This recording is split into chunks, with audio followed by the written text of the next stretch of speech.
that. Do you agree with what China said?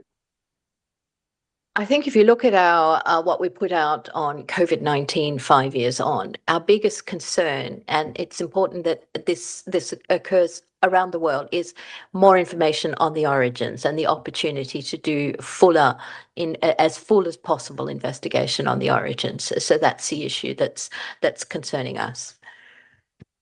Nick, Happy New Year. You have the floor. Yeah, likewise, Happy New Year to you too. And this is also on a different topic, though. So do you want to push me to the back, or do you want to take a quick? I do, actually. I do, because there are more questions on this virus issue. John Zarokostas, you probably have one of these. Good morning and Happy New Year to all. Margaret, do you have, perhaps it's in the briefing note, the case mortality rate for the HMPV? And I'm wondering if you're also going to brief on the first death from H5N1 in the US. Thanks. The case mortality rate is very, very low. The only group in which you would see mortality are the really, really vulnerable. And you would normally see pneumonia, you would see the more severe respiratory infections. But I don't have an actual case mortality rate. I'll look up in my notes, it might be somewhere. But because this is not a pathogen that normally leads to deaths in humans, I think I don't have really clear numbers on that, but I will double check for you, John. You had another question? First death. Oh, I don't have anything specific on that. Yes, we are aware, indeed, that a man over 65 with, according to reports, underlying illness and who'd had some exposure to poultry has sadly died after a long illness in hospital. But I don't have any more detail for you, John. I suspect that this was also what Nina wanted to ask you. Just last question to Musa. Musa, you had a question on the previous briefing, or also on another subject, in which case I go to Nina. Oui, c'est concernant. Donc, John a posé la question que je voulais poser, mais j'aimerais savoir more details about the H5N1 in the United States. One death yesterday, and from many days, they announced something in the United States about this virus. Can you tell us more details about that? Thank you. Sorry, go ahead, and I'll then ask Margaret to answer. Thanks. Hi, Margaret. So yeah, I had a question on that. It was about the death, and if you could say if you think that the U.S. has done enough surveillance or to monitor the cases, and if not, sort of what the risk is for the rest of the world, and then also in connection with that, how do you see the possible mix between H5N1 and a seasonal flu, and what are the concerns around how those could possibly combine? Thank you. So thanks. I didn't come with a prepared briefing on the US situation, but indeed they are doing a lot of surveillance. That's why we're hearing about it. They're doing surveillance in the animals. I think you got a comprehensive briefing from our team a couple of weeks ago on exactly that with the World Organization for Animal Health and the Food and Agricultural Organization. And it's critical that it's more than just in the human population, that it very much has to be looked at in the animal population and in the methods we use for farming, for our food production. All those things need to be combined, because indeed it always does pose a risk. As you know, our risk assessment to the general population is still low, and it remains that. And we certainly are receiving information on a regular basis. The risk for a combination of the currently circulating seasonal influenza and the avian influenza is always there. And that's exactly why this work with the animal organization, animal experts, the food production experts is critical, because indeed that's what we're looking for. That's why all eyes are on what's going on, not just in the US, but in the animal populations in other parts of the world as well. And whenever you've got circulating seasonal influenza, and you've got the avian influenza circulating in the animal population, and in sporadic cases it's not circulating in humans, but it is jumping into humans who are exposed, particularly those exposed to poultry or to the dairy cattle, the two sort of groups where we're seeing most of the movement from animal to human, but we're not seeing sustained circulation. But indeed, it's a time we have to really keep our eyes on, and that's what all the work about pandemic preparedness, human influenza, and that's why we have the global influenza surveillance system, and that was set up 20, 30 years ago, and it has been one of the most valuable networks because it really, really in real time gets the numbers, looks at what's going on. But indeed, we all need to do in the public health sphere as much work as possible or more, and ensure that we keep up our energy on this. Go ahead. Sorry, just to follow up, there were apparently mutations seen in the man who died compared to the poultry that he was exposed to. How concerned are you about the possible mutations that could make it easier for this to spread between humans? So I don't have any information suggesting that there's raised the concern level or risk level, but I'll have to double check on that. You do see mutations. The thing about flu as a virus, the reason why we don't like it is it's really, really good at mutating all the time. So again, you have to see, did it jump from that person to another person easily? How did the virus he's got behave? At the moment, we're not seeing behavior that's changing our risk assessment, but that's exactly why investing in surveillance, being serious about surveillance, being open about data sharing is absolutely critical to the health of us all. Mr. Liang, and I haven't forgotten Nick, and then Gabriela. Mr. Liang. Thank you, Alexandra. Thank you, Margaret. My question is about the HMPV. Now we are at the 5-year anniversary of the COVID.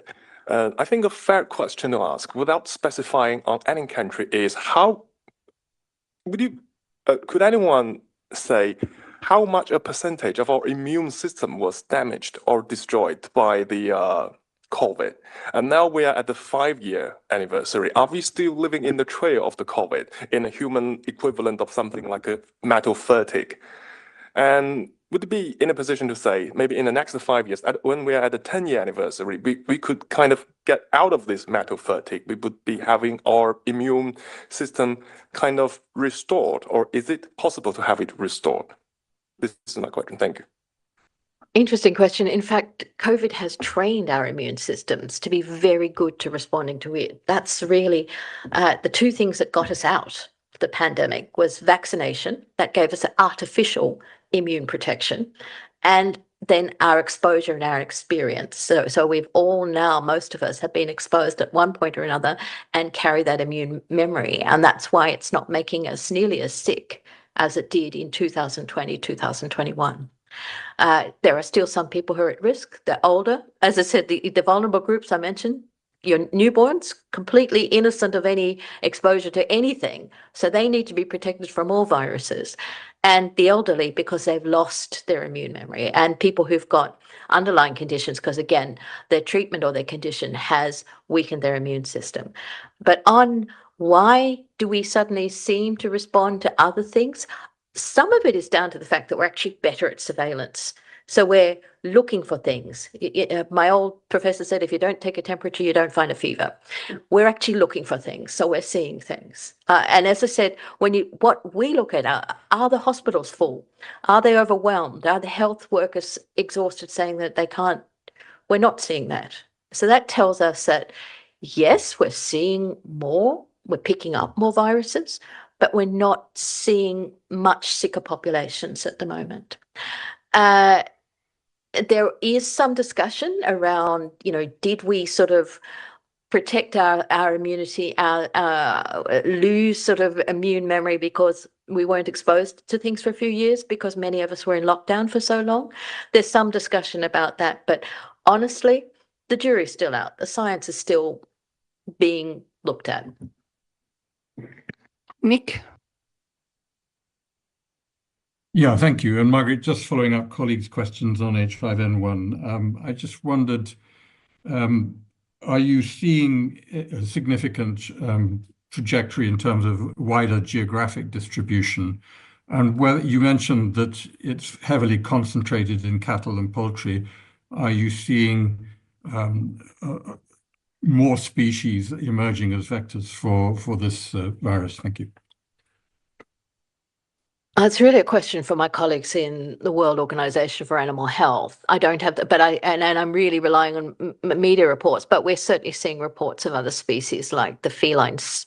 We're seeing cats, we're seeing big cats in other parts of the world, and we are certainly seeing different avian species being affected. But I direct that to the World Organization of Animal Health. They've got fantastic data. And I wonder whether we could have a follow-up briefing between you and them. Sounds like a soon. very That good would be idea. really useful, I think, and interesting for everybody. Nick, you have a follow-up? Yeah, the question was really specifically in relation to the US and whether you're seeing more species in the US particularly, which are vectors, and this question of also whether the geographic spread of the disease is something that's concerning you. Thank you. Oh, I see. Well, certainly there are reports of it moving into domestic cats and into the big cats in zoos and others. But again, to get the really specific numbers on that and the detail, I'd really ask you to go to the World Organization for Animal Health. I'm really relying on media reports there. Indeed, we are concerned, of course, but we look at the risk to the general population. And as I said, it still remains low, but we do also are concerned for those who work in the animal industries and advise that for them, some of them could be at higher risk and they need to be taking the precautions and they need to be protected by their employees and by their systems and their employers, and their systems and their industries. Gabriela? Yes, thank you, Alessandra. My question, Margaret, is on Venezuela. I want to know if you have any contingency plan for Venezuela, because I don't know if you are aware that there's going to be huge demonstrations in Venezuela on the 9th of January, supporting the new president, Edmundo González. So I don't know if you have any contingency plan, because the last demonstrations in Venezuela, there was a lot of people injury and they were denied treatment. So I don't know if you have something on that. And if Liz is there, if you can talk about Venezuela, how worried are you, Liz, about the threatening of Mr. Maduro, that if Mr. Edmundo González goes to Venezuela, he's going to be detained? Like in Russia, they did with Navalny, something like that. So what is your comment on that? And if Alessandra has something to say about that, because I know that UN supports democracy. They have been supporting the elections in Venezuela. So Maduro says that he won, but he didn't have any proof. So what are your comments on that? Thank you. We do have plenty of advice on managing mass gatherings, and we also have plenty of, we provide regular advice and support for trauma management. So indeed, but that would be managed at our country office level. And Liz, I know you have other briefings, but maybe you want to answer just this question before we start. Yes, sure. Thank you, Gabriela, for the question about Venezuela. Well, I mean, obviously, we're following all the human rights developments, including ahead of the planned inauguration and the elections scheduled for this year. With regard to the elections, it's not for us in the UN Human Rights Office to pronounce on the legitimacy or validity of election results. Our concerns, as the High Commissioner told the Human Rights Council last month, are that human rights defenders, members of the opposition and others have been subjected to threats and harassment, that there have been arbitrary detentions. And while there have been initial releases with conditions, we urge the release of all those detained. So we really feel that political negotiations between the different stakeholders are urgently needed to agree on a viable pathway forward. Thank you. Thank you very much, Lisa. I think I'll free Margaret unless there are other questions for her. Thank you so much, Margaret. Yeah, please, both things, if you can send the notes. Yes. And maybe think about a follow-up briefing with the organ. Yeah, thank you very much. So let's go to the full briefing of human rights. Liz, thank you very much for being with us. I think you have two points. Want to start with Haiti? Yeah, okay. Yes, I'll actually say good morning now, and I'll repeat the best wishes that have already been expressed for a peaceful, healthy 2025. On Haiti, we are issuing a press release with regard to the number of people killed in gang-related violence. Some 5,601 people were killed in Haiti last year as a result of gang violence, an increase of over 1,000 on the total killings for 2023, according to figures verified by the UN Human Rights Office. A further 2,212 people were injured and 1,494 kidnapped. UN Human Rights Chief Volker Turk is saying that these figures cannot capture the absolute horrors being perpetrated in Haiti, but they do show the unremitting violence to which people are being subjected. Now, in one of the most deadly and shocking incidents in 2024, at least 207 people were killed in early December in a massacre orchestrated by the leader of the powerful Wolf Jeremy gang in the Cité Soleil area of Port-au-Prince. Many of the victims were older people accused of causing the death of the leader's son through alleged voodoo practices. To erase evidence, gang members mutilated and burned most of the bodies, while other bodies were thrown into the sea. The UN Human Rights Office has documented that there were 315 lynchings of gang members and people allegedly associated with gangs, on some occasions reportedly facilitated by Haitian police officers in 2024. In addition, there were 281 cases of alleged summary executions involving specialized police units between the 1st of January and the 31st of December. The High Commissioner is saying that it's long been clear that impunity for human rights violations and abuses, as well as corruption, remains prevalent in Haiti, constituting one of the main drivers of the multidimensional crisis the country faces, along with entrenched economic and social inequalities. Additional efforts from the authorities, with the support of the international community, are needed to address these root causes. Restoring the rule of law must be a priority, and to this end, the multinational security support mission in Haiti needs the logistical and financial support it requires to successfully implement its mandate. The National Haitian Police, with the support of the international community, should also strengthen its oversight mechanism to hold accountable police officers reportedly involved in human rights violations. The High Commissioner also restated his call for the full implementation of the Security Council's sanctions regime, as well as the arms embargo, crucial to prevent the supply of firearms and ammunition to the country. Weapons flowing into Haiti often end up in the hands of the criminal gangs, with tragic results. Thousands killed, hundreds of thousands displaced, essential infrastructure and services, such as schools and hospitals, disrupted and destroyed. The High Commissioner is saying that the acute insecurity and resulting human rights crisis in the country simply do not allow for the safe, dignified, and sustainable return of Haitians, and yet deportations are continuing.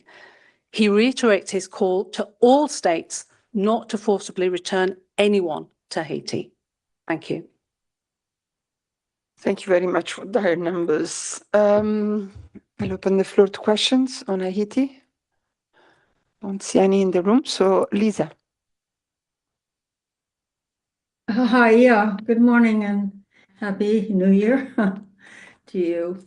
What's happened to the Kenyan police forces, to the UN forces that some were sent to Haiti, I believe, some time ago? All has gone quiet on that front. Are they still there? Is there any kind of hope that UN peacekeepers could in some way moderate the awful situation that's occurring in this country? The multinational support mission, you're right, there are some 400 Kenyan police officers there. There have been some further additions recently. I think there were a number of Guatemalan and Ecuadorian police officers that are being deployed. From our point of view, as we're saying, it's really important that the multinational security support mission, it's got the acronym MSS, in Haiti, it does need the logistical and financial support it requires to be successful in implementing its mandate. Yeah, and the Secretary General also made the same call in December. In fact, pressing call to member states to provide the multinational security support mission with the financial and logistic support required to successfully assist the Haitian National Police in addressing gang violence. I had seen another question. Musa, is that just one second? Musa, is that on Haiti? Because no, Latin. Okay, so let's wait on this. Maida, and then Catherine. Thank you very much for Maida Shabi for Q News Japan. Just can you be a bit more precise what the problem there? I mean, everyone was hoping that the Kenyan forces could help to bring peace, and now we are seeing that the number of killed people is even higher than before. So the Kenyans are there. The mission is there. They are trying to help, and they're also lacking funds to stay there. Or you I hope it's clear enough. I mean, it's just to be a bit more precise. Thank you. I think with regard to Haiti, given its history, it's actually quite difficult to be precise about what the problem is, because it is a multi-dimensional crisis, as we're saying, that over many years. This multinational support mission is in place, but it actually the fact that we are seeing the numbers of people being killed rising, as I said, 5,601 killed this year. That's a rise on 4,450 killed in 2023, and prior to that in 2022 there were 2,115 killed. Now these are just stark numbers. Behind every death obviously is an individual story, but it just shows the absolute problems that are being faced, that why it is so important that there is international efforts, that there are efforts, as we're saying, that the arms flowing into Haiti are stemmed, because the vast majority do end up in the hands of the criminal gangs. Haiti, the island of Hispaniola is an island, so these come into the criminal gangs. Guns are not manufactured in Haiti, as it were. So it just underscores the absolute deep-seated problem that is not just a police issue, a security issue, although that is very important, but it involves being tackled on so many levels: political, humanitarian, human rights, economic, of course. Thank you very much. I see Catherine Fiancon. Is that on Haiti, Catherine? Yes, Bonjour. good morning. No, and all my best wishes for 2025 to both of you. It's a question on Syria, so I can wait if there are other questions on Haiti. Yeah, and also Lisa has another briefing point, but there are many questions on other things, Lisa, I've got also in the chat. Let me just finish with Haiti, if it's possible. Is there any other question on the situation in Haiti? Don't see any.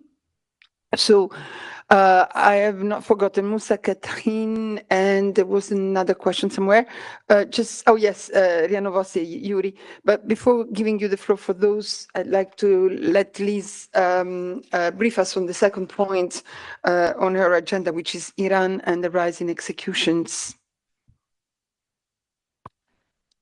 Yes, we're deeply troubled by the marked increase in executions in Iran last year. At least 901 people were reportedly executed in 2024, including some 40 in 1 week alone in December. At least 853 people were executed the previous year in 2023. Most of the executions last year were for drug-related offences, but dissidents and people connected to the 2022 protests were also executed. There was also a rise in the number of women executed. It's high time that Iran stemmed this ever-swelling tide of executions. We oppose the death penalty under all circumstances. It's incompatible with the fundamental right to life and raises the unacceptable risk of executing innocent people. And to be clear, it can never be imposed for conduct that is protected under international human rights law. The UN Human Rights Chief Volker Turk urges the Iranian authorities to halt all further executions and to place a moratorium on the use of the death penalty with a view to ultimately abolishing it. Some 170 states have either abolished the death penalty or imposed a moratorium on its use. Thank you. Thank you very much, Liz. Question on this? I see, yeah, Emma, and then Nina. Good morning, Liz. A question on the data and also the methods of execution. How long have you been monitoring the annual executions, and when was the last time it was so high, or maybe is this the highest ever? Also, could you detail how many women were killed versus previous years? And secondly, could you comment on how these people were executed, and did they suffer greatly? Thank you. Okay, thank you, Emma. I'll try to address all your points. Obviously, remind me if I've forgotten one. I think, first of all, let's just take a step back. Clearly, it is hard to get information from Iran. Part of the problem is, of course, the lack of transparency around executions in the country. So that's the starting point.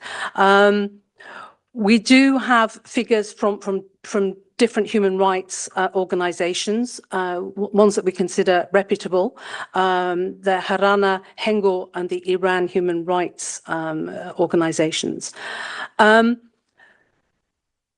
On women, I think you asked, the number executed, we understand that at least 31 women were reported executed in 2024. Now, that marks the highest number in 15 years. Okay. The majority of cases involve charges of murder. A significant number of the women were victims of domestic violence, child marriage, or forced marriage. A number of them were convicted of murdering their husbands, we understand. The number of executions overall, well, we are concerned about this rising tide. I'm just looking back at the information I have. In 2015, Iran executed at least 972 people, and that marked the highest number of executions in recent decades. But as we were saying, it's 901 in 2024. Our office has been monitoring Iran overall, but also executions in Iran for a number of years. And what we've seen is that you may recall that in 2017 there was a reform of the anti-narcotics law, because a lot of the people executed are executed for drugs offences. So we did see a notable decrease in executions. However, what we've seen is that since 2022, the numbers have risen sharply. And as I said, in 2024, we had over 900, 901. Now, the method of execution, we understand that is by hanging. Nina? Yeah, hi, Liz. Yeah, my question was also about, I guess, the sources when you say reportedly.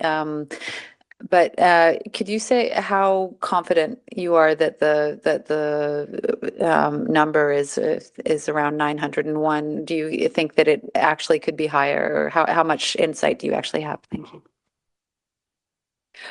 Yeah, well, that's a pertinent question, I think, precisely given the lack of official data. So we do have to rely on organizations that we've worked with over a number of years, that we've received information from. So I think what we're looking at is we're liaising with the organizations, we're getting the information, we're trying to take a sort of a considered view of the numbers we're being given. So really hard to say whether we think the number could be even higher, but we are confident of the number because obviously we're going public saying that we're concerned about these numbers. Yeah.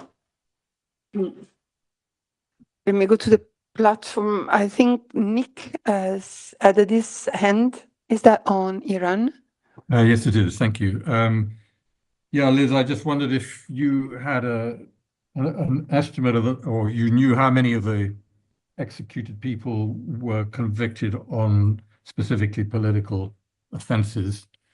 And secondly, in relation to this week where 40 people were executed in 1 week, I mean, is that associated with one particular prison? Are we talking about multiple hangings being carried out on the same day? Or is this, what further detail can you provide about this?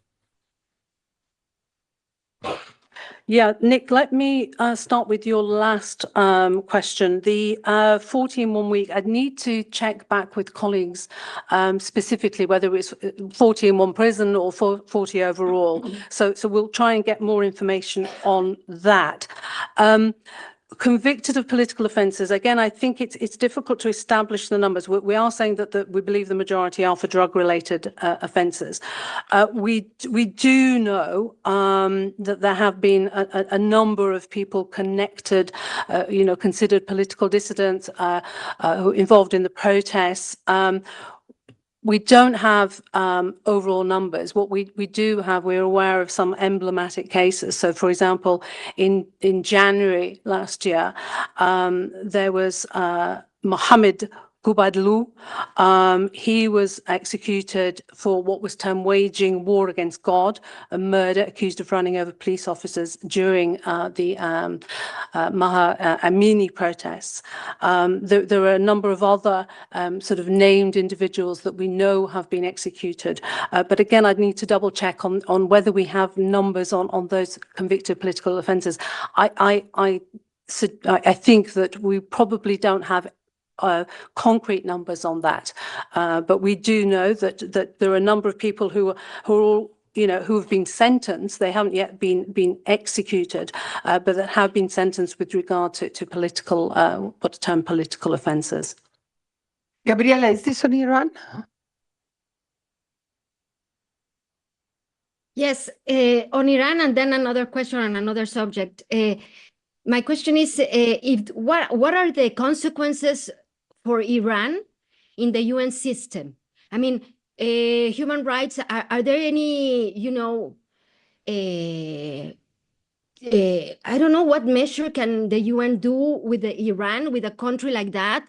I mean, maybe are they going to be part for the Human Rights Council, or they can't? Something that your office can do to reprint, or I don't know how to say it in English, a country like that, I think it's clear. It's clear enough, Gabriela. Thank you. Go ahead, Liz. Well, I think the point is, I mean, that we, the Human Rights Office, but other human rights mechanisms, we monitor and we advocate and we speak out with regard to Iran on the question of executions. What we always say is that all states are bound by their international human rights obligations, and as I'm sure you're aware, that for example, Iran is party to a number of international human rights treaties, so is reviewed by the treaty bodies, for example. It's this constant highlighting, calling for the death penalty to stop, and it's not just the death penalty in Iran; it's overall. As I said, we're opposed to the death penalty, and we've repeatedly called for its halt. We've repeatedly called for a moratorium. So it's not a question of us being able to waive specific sanctions, but what we have done over many years, and what we will continue to do, is to highlight the executions being carried out in Iran, and we will continue to call for a halt. Indeed. Lisa, I see your hand. Is that on Iran? On a follow-up on this? And then I'll go to the others. Yes, hi. Yeah, Liz, just very quickly, did you say that this is the highest number of people that Iran has executed, as far as you know? If you could make affirm that? And also, what sort of recourse, if any, do people who are arrested and convicted of these serious crimes have in terms of appeals? Do they have access to lawyers? Is there any sense of fairness in the judicial process or not? Lisa, with regard to the highest number, what we have noted is that since 2022, the number has been rising again. We know that in 2015, at least 972 individuals were executed. So we believe that this is the highest number in recent decades. But clearly the number for 2024 is alarmingly, shockingly high at least 901. With regard to the judicial system in Iran, to the recourse that people have, well, again, as I said in response to other questions, part of the problem is the lack of official data. It's the opacity of the system. I mean, people will have lawyers, but of course, it's very hard to determine how free and fair a particular trial may be. So I think this is why we believe it is so important to be speaking out, on the executions, but also highlighting that there are people who are awaiting execution, who are on death row, who have been charged. So with regard to the actual judicial system, I don't have too many details, but we are concerned because there is the lack of transparency around what happens in Iran with regard to the sentencing and the carrying out of the death penalty. Thank you, Liz. I've got 4 people who have questions for you on other subject. I'll start with Musa, then Catherine, Yuri, and Gabriela. Musa, you have a question on Syria for Liz, sorry. Yeah, thank you. We have seen many videos about violations against people in the streets in Damas, Homs, especially Homs, and Latakia and other cities. Especially against the Alawite minority. Do you have another subject, if you have some details about that, and if you have any idea about the number of detainees since the fall of Bashar al-Assad regime? Thank you. I didn't catch the last bit, the number of...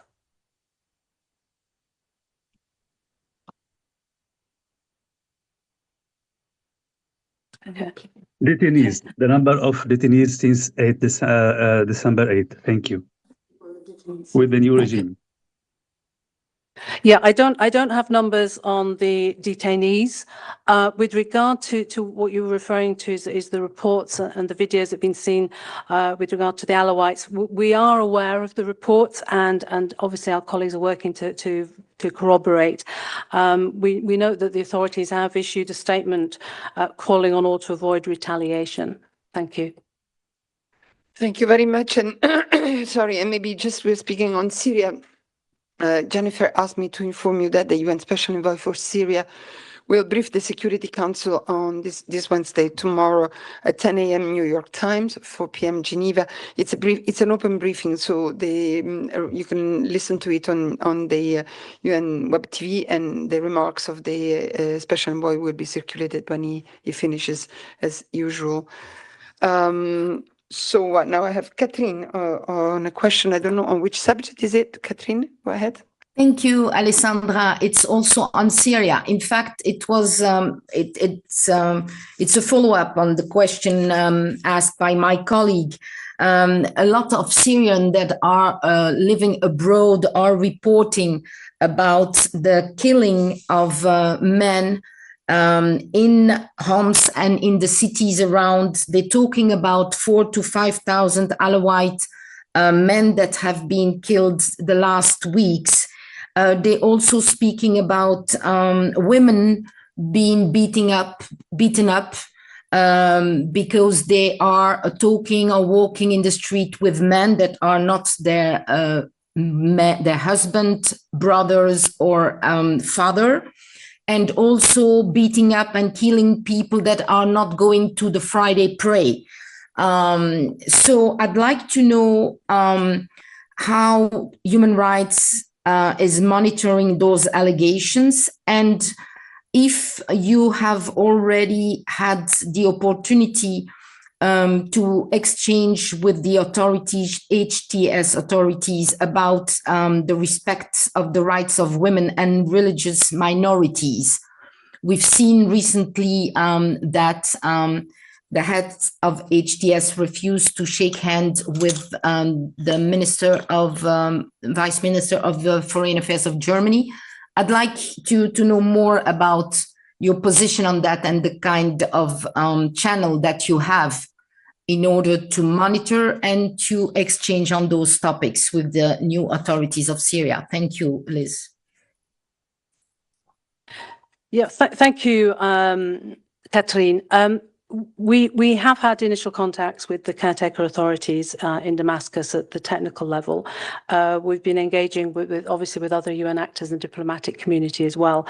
So this, as you know, our office has been monitoring Syria for many years remotely because we weren't allowed in the country. So we have been involved in human rights monitoring and protection advocacy.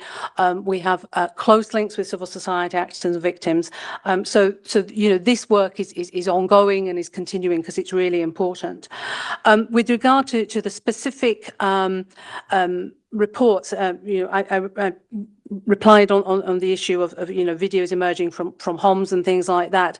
I mean, I think what it is really important is that all parties abide by their obligations under international humanitarian law and international human rights law, and that includes the respect and protection of minorities. It's really important that all measures are taken to avoid sort of behaviour, conduct that is driven by the desire for revenge. We've said this before, but it basically bears repeating that human rights must be central to an inclusive transition if Syria is to come to terms with its past and construct a society in which the rights of everyone will be respected, protected and fulfilled, irrespective of their gender, their ethnic or religious community, age or ability. So we really believe that it's important that the caretaker authorities must act to ensure that security is restored, that those accused of committing crimes are held accountable, and that women, children, and diverse ethnic and religious communities can fully exercise their rights. So I think that sort of speaks to your question specifically about women, Catherine. Thank you. Thank you very much, Liz. It's on that. No, it's just like to take the opportunity to inform you that we have a newcomer and we welcome her in the Geneva communication community, Nermin Abdelhamid. Nermin is the new press person for the Independent Institution of Missing Persons in Syria. And we have given her your contacts and we'll give you her contacts so that if there are questions on the issue of the missing person in Syria, you can contact her, and I hope she'll be coming to the briefing soon. If it's another subject, Nina, wait a second, because I have, Yuri has been waiting with this question in writing. Lisa, I will read it to you, and I think he has a problem with the mic. So Yuri is asking you something about Ukraine and Russia. He says Saturday, several kilometers from the front line on the road between Donetsk and Gerlovka, a Ukrainian drone hit the civilian vehicle of 5 journalists from different Russian media. The correspondent of the newspaper Izvestia, Alexander Martymyanov, was killed and 4 other journalists were injured, including the correspondent of RIA Novosti. Is your office aware of this situation? Can you comment on it? Thank you. Yes, thanks, Yuri. We are aware of the reports regarding the reported killing of the journalists. We don't have specific information to be able to comment directly on this incident, but obviously we would always repeat the importance that journalists enjoy specific protection and should be allowed to go about their work without fearing for their lives or being prevented from doing their work. If I may just also highlight that tomorrow the Deputy High Commissioner Nada Al-Nashif will be presenting an update, a statement on Ukraine at the Human Rights Council. So that's tomorrow, and I think it's at 3 p.m. if memory serves me correctly. Thank you. Yeah, just speaking on that, let me inform you, Pascal has asked us to read this to you, that the Human Rights Council convenes at 10 a.m. in room 20 tomorrow, Wednesday, 8th of January, for the selection by lot of the UPR Troikas, which is the set of the 3 states which act as rapporteur in the UPR process. And in the afternoon from 3 p.m., the Council will hold an interactive dialogue on the oral update by the High Commissioner on the findings of the OHCHR report on the situation of human rights in Ukraine. This is the meeting that was postponed, you may remember, from the end of last year. The Deputy High Commissioner, Nada Al-Nashif, will present the Ukraine report to the Council. The report was published on the 31st of December and can be found on the website of OHCHR. And of course, you can contact Pascal and his team if you have any if you want any more information on this. On this meeting on Ukraine, and obviously this will be the first meeting under the chairmanship of Switzerland, the presidency of Switzerland. Okay, now I'm lost because there are so many other hands. I hope they are not on this subject. I'll go one by one. After Yuri, we said Gabriela. Yes, thank you, Alessandra.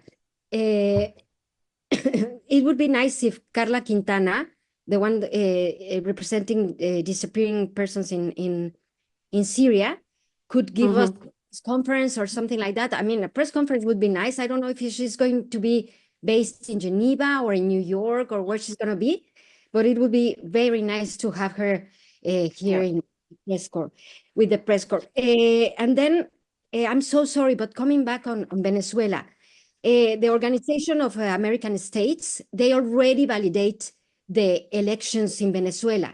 So I don't want you to talk about elections, but if you, Liz, can give us what are the obligations of a state when huge demonstrations are in the streets, because there's going to be huge demonstrations in Venezuela tomorrow. And we remember that last time people were targeted and killed in demonstrations in Venezuela. So if you can say something on that, I would appreciate it. Thank you. Gabriela, thank you very much. On your question about Mrs. Quintana, I'll ask Nermin to look into it, and maybe that will be the occasion for her to introduce herself to you. And on the Venezuela question, Liz? Yes, well, the obligations of Venezuela are the obligations of any state. It's international obligation to abide by the right to peaceful assembly, to ensure that people can exercise their right to freedom of expression and association. And of course, the stress as well, of course, is that it's peaceful assembly. So that is something that we would definitely reiterate. Thank you. Nina. Yeah. Sorry, on another subject, I was wondering how concerned your office is about the fact that you have billionaires like Elon Musk who are clearly meddling in European political systems when it comes to democratic rights in those countries. Thank you. Well, I mean, obviously, we're seeing, what is being said, what is being expressed, and we're also aware that shall we say, politicians that are maybe, being attacked are well able to respond for themselves. Thank you. John? Yes, good morning. Happy New Year, Liz. I've got a general question. I was wondering if the Office of the High Commissioner or any of the special thematic rapporteurs have made any comment on the decision by the interim authorities in Syria to suspend the constitution. That does not absolve them of their responsibilities under international humanitarian law, correct? They are bound by international humanitarian law and international human rights law, indeed. Moussa? Oui, merci beaucoup. In Syria again, my question is very specific. Please, do you have your own information regarding the violations in Syria today?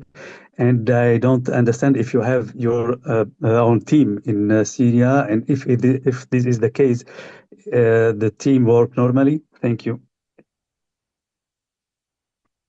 Yeah, thank you, Musa. As I said earlier, our office has long experience in working on Syria, not working in Syria, but working on Syria, playing a leading role in human rights monitoring, building up relationship with civil society, producing reports, getting information, monitoring. That work continues.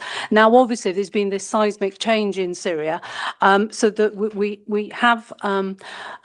did deploy a small team, 4 people, to Syria to start, engaging on the ground on human rights issues. Really, because we know that this is such a crucial moment in Syria's history. And as I said earlier, that human rights will be central to any just, peaceful transition for the country. So yes, we are working, we're monitoring, that work continues. The expertise that we've accumulated over the years is being continued to be put to use. We have some colleagues on the ground, so that is really, vital to start getting, direct information, building contacts with people, building relationships, and seeing, what we are able to contribute with regard to human rights protection and promotion in Syria. Thank you very much, Liz. I think we can let you go, but before we close completely the human rights issue, just let me remind you that on Monday, the Committee on the Rights of the Child opens its first session of 2025, which is actually their 98th session. Until the 31st of January, they will be meeting in Palais Wilson and reviewing the reports of Slovakia, Eritrea, Honduras, St. Kitts and Nevis, Peru, Gambia, and Ecuador. And in the afternoon of the 30th, of Thursday, the 30th of January, the committee will also have a meeting with states. We remind you the countries as long as we, in the course of the month of January. I think we really told you everything we had on human rights issues. So Satoko, is that for Liz before I let her go? Happy New Year. You have the floor. We can't hear you, Satoko. You have to unmute yourself. It's strange. I can see you are on, but so we can't hear you. Sorry. Yeah, let's try again. Let's try now. I see you're on the platform. I'm sorry, Satoko, we can't hear you. Maybe you can jot down the question, and I'll send it to Liz. And maybe if it's in a minute, you can still be on. So let me go that's your question, Satoko. That's very good because it was not for Liz, but she's asking what happened to WMO. WMO is online. I see Claire on the screen. So let's give her the floor as the last briefer of the morning. Good morning, Claire. Happy New Year. You have got the floor. Yeah, happy New Year, everybody. Yes, WMO is definitely still here. And it's our 75th anniversary this year, so you'll be hearing lots about that. On Friday, the World Meteorological Organization will be issuing a press release on the global temperature in 2024. There's obviously been, a lot of coverage of this already, that, we do expect it to be the warmest year on record. So what we are doing on Friday is to sort of crunch the numbers together and come up with a consolidated global figure. WMO uses 6 individual data sets, one from NASA, one from the National Oceanic and Atmospheric Administration, one from the UK's Met Office, one from Berkeley Earth, one from the Japan Meteorological Agency, and one from EU's Copernicus Climate Change Service. Each of these data sets will have their own individual figures, findings, and each, I think, will be released separately on Thursday, on Friday. And so what we will then do is just to consolidate them all and get one consolidated global figure, which then goes, forward to the UN Convention on Climate Change for the COP negotiations, etc.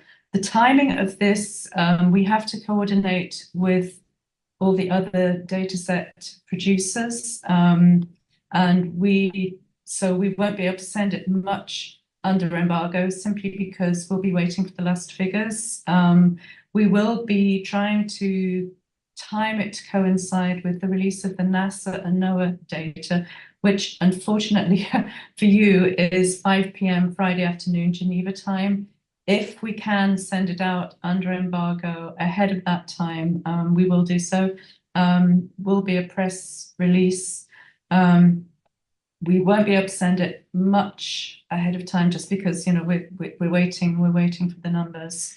In addition to the global temperature ranking, this year we're also coordinating with the Chinese Academy of Sciences, which oversees a global consortium which will be producing a paper on sea surface temperatures and ocean heat content. So this will be a study from them rather than WMO, but we will also be talking about it in the press release and sending you a link to that very important study. So that's as for the temperatures. This year marks the International Year of Preservation of Glaciers. It's a year which the WMO is co-facilitating along with UNESCO. The actual launch event of that will be the 21st, Tuesday the 21st of January. There will be an event at WMO in the afternoon. To set the scene for that, we are having a background virtual briefing with everybody from all journalists from all over the world will be invited, and that is taking place on Wednesday, the 16th of January. It's in the afternoon, so it won't clash with the ILO breakfast briefing. You will be getting more details of that along with a Zoom link, and my colleague Brigitte Perrin is dealing with that. So thanks very much. Thank you very much, Claire, for this announcements. Any question to WMO in the room or online? No, I don't see any. So thank you very much. Good start of the year with all this information. I just wanted to wrap up with an announcement on our side to inform you that we will be sending you tomorrow the UN World Economic Situation and Prospects Report for 2025, along with an accompanying press release. This is the report. The report and the press release are under strict embargo until 6:30 Thursday, 9th of January, which is actually noon, 12:30 New York time, marking the time of the global launch of the flagship report. As you know, the report is launched in New York and has several accompanying regional launches. The report is produced by the Department of Economic and Social Affairs of the UN and presents the global and regional economic outlooks for 2025, addressing the latest global trends and regional economic forecasts, and underscores the importance of global cooperation to lift growth. We'll send you the material around noon tomorrow, and we will also send you a list of experts available for interviews. Normally we have a press conference around this report, but this year, unfortunately, it was not possible to organize it, but there will be experts who will be available for interviews in English, French, and Spanish, among other languages. Rolando is following this launch for UNIS, so if you have any question for him on this, don't hesitate to ask. And I just wanted to give you good, nice information that starting from, I think, from today, if not the end of this week, the Bar de Délégué is reopening. So if you want to go and have a coffee after the press briefing, which we probably all need, just go up 3 floors and we'll find our Salon Suisse open again. I'm not sure about the date, but I think it's this week. Monday. Oh, next Monday, the coming Monday. Great. Thank you very much. So thanks to everyone. Oh, John, you have a question? Is that for me? Yes. Good morning, Alexandra. Again, I was wondering if there's any statement or decision on the appointment or renewal of the Director General of UNOG. Thank you. No, John, not for the moment. If we have anything to share, of course, we will do it immediately, but not for the moment. Thank you. Anyone else? No hands up. So thank you very much for following this first briefing of the year. We made it in almost 1 hour and 20 minutes. And I will see you on Friday. And again, Happy New Year to everyone. Thank you.